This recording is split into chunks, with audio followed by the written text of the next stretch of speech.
The premise behind this experiment is that we're going to try to land a craft on another planet using a certain type of parachute.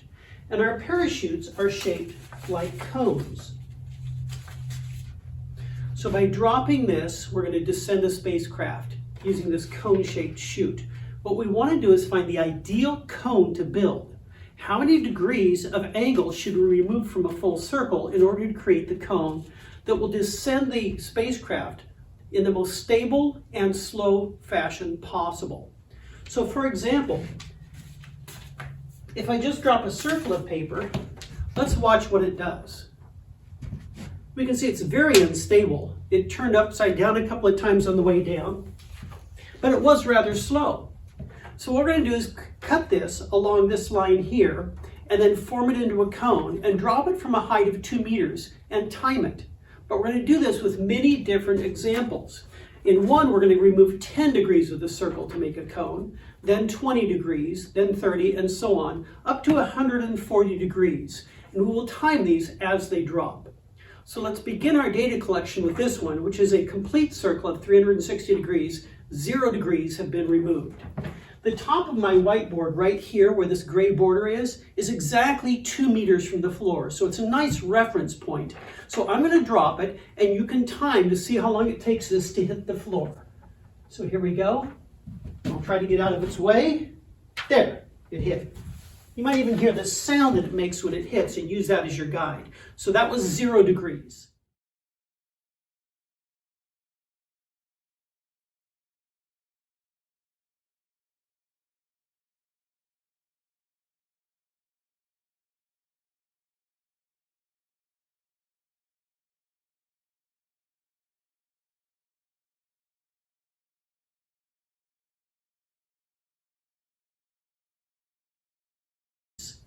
This one has had 10 degrees removed. I'll bring it in close so you can see.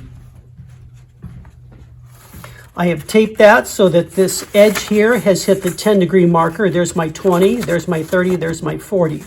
So this is a 10-degree cone. Let's see if it's more stable or more slow. Here we go from 2 meters and go. It tipped upside down. I'm going to drop that one again because it hit the wall. So here we go from 2 meters. And it did turn upside down on that one, so not very stable.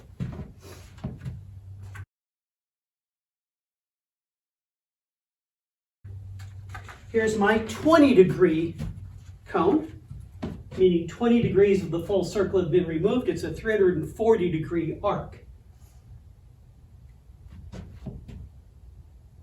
It turned upside down. In fact, it landed upside down.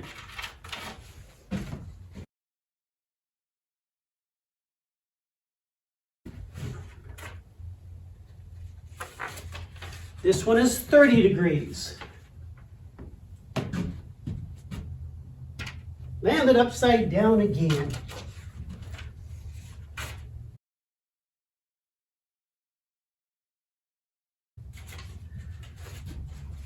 Here we go with 40 degrees. Wow, that was much more stable. Let's watch that one again. Much more stable.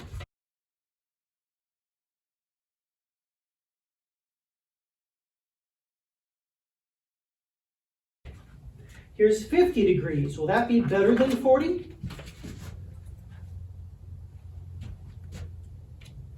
And it hit the wall, so I'm going to retime that. Scientists always look for a pure experiment, one in which other factors have not interfered in any way. So moving out a little bit from the wall, you can see it's very stable at 50 degrees.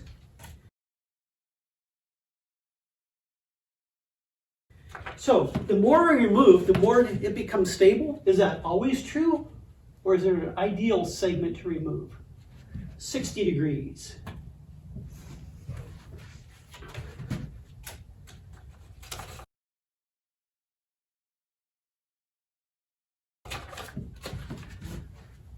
$70 degrees. It seems to be getting more and more stable.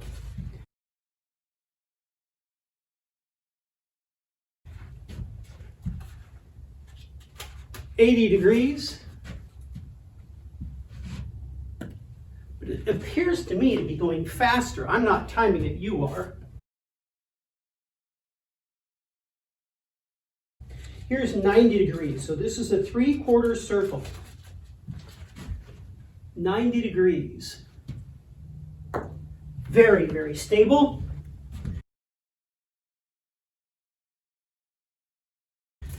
Drops almost straight down onto the landing site. Here's 100 degrees.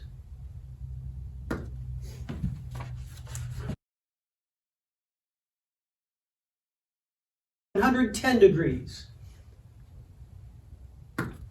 Yeah, I think that's going a lot faster.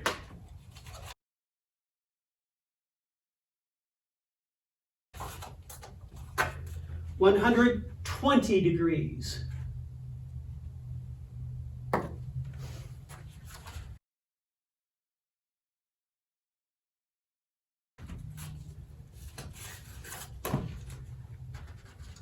$130.